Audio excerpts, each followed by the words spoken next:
Hello everybody, my name is Token here on The Fix. The Fallout 4 trailer was released earlier today, and in this video I'm going to be giving you the rundown and my thoughts and feelings and opinions and stuff like that. So, as we start here, let's just jump straight in. We see the Radiation King TV, which is, I guess, ironic. So as we move out, the house is a mess, but I guess it's forgivable considering the fact that the inhabitants are most likely dead.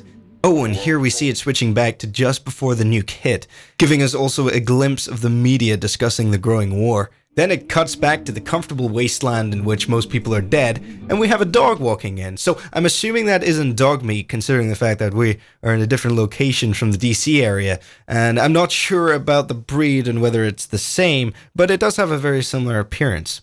And then as we move over, we cut back and now we see Mr. Handy.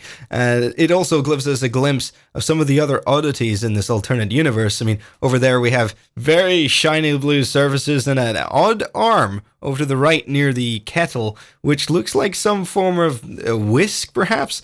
Or maybe something much darker. But, you know, whatever you're into. And as we come over here, you've got the recently emptied and strewn Mr. Handy box. Oh, obviously, they were so excited to get the robot out, they had forgotten about the incoming apocalypse. But, you know, it's about the little things in life.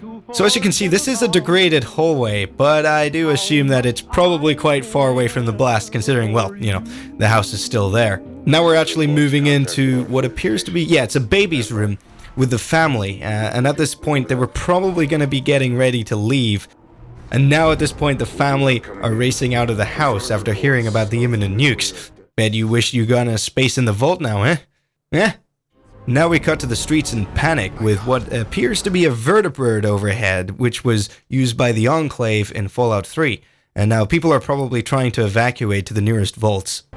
So at this point, they're probably all running closer to the vault. Now, it does raise an interesting point for me here, because the trailer appears to be in-engine, and so I'm thinking that perhaps you'll be playing as one of the people running towards the vault at the beginning of Fallout 4, and that's how they're going to be introducing the game. And so as they're reaching the gates of the vault, we see people being stopped by the military, and we saw similar protests in Fallout 3, where there were skeletons and signs begging to let them in outside Vault 101. Yeah, but I guess it didn't work out too well for them either. And now we're taken to a very detailed Vault 111 door, and we see the player emerge in first person with a Pip-Boy. So like Fallout 3, it's likely we're going to be playing as the Vault Dweller again. And now we cut to the ruins of the Bunker Hill Monument, confirming this location as the rumored Boston.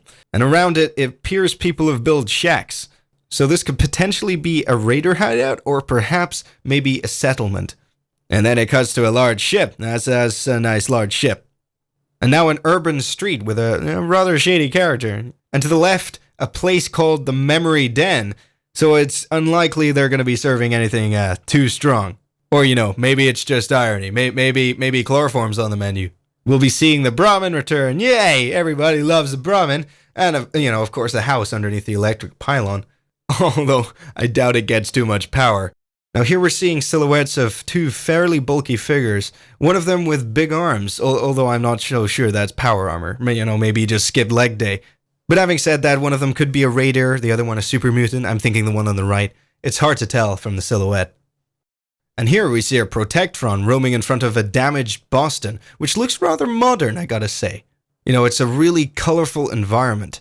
The design of the Protectron here differs slightly from what we're used to, likely due to the increased graphic fidelity. Now, instead of just an amber blob on his head, we now see a transparent helmet with red blinking lights inside.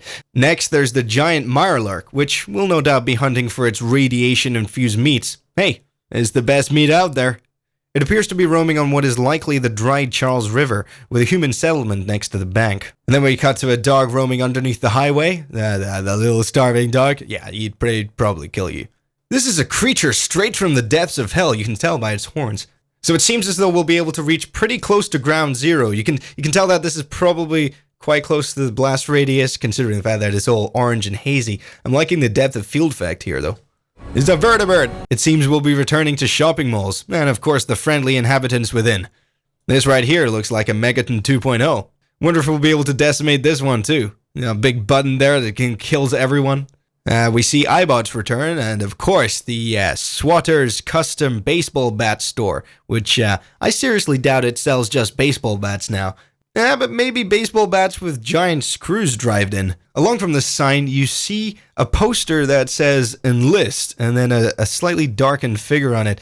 It's hard to tell what it's advertising, but it could be either the Enclave, the Brotherhood of Steel, or some faction that we haven't yet seen. And so the camera pans up and says, oh, I was right, it is Swatters. Swatters with loads of nails driven into the bat. And of course we have our Power Noodle, Chemicare, and no doubt the Diamond City Surplus store, which will likely trade in supplies to suit your every need. Most of them probably irradiated, some of them deadly. Oh, and it looks as though we'll be seeing an airship for the first time in a Fallout game. Well, you know, the first time it was actually a wreckage, so I guess we'll have to see how this turns out. Also, it's flying over a statue of Paul Revere. Thank God that's still there. I sure hope this means we'll be riding invertebrates. And so here we're seeing some of the fantastic smoke, fog, and shading effects the Creation Engine has to offer these days. I mean, just look at that searing nuclear winter. It has at least 80% more beauty than before. Also, I have a feeling the top of that tower right there is going to be somewhere important. You know, I'm just calling it here. And then the nuke hits. Wait a second, is that the family from the start? Oh boy, I bet these guys are wondering why they even bothered to defend the door now. I bet they feel silly.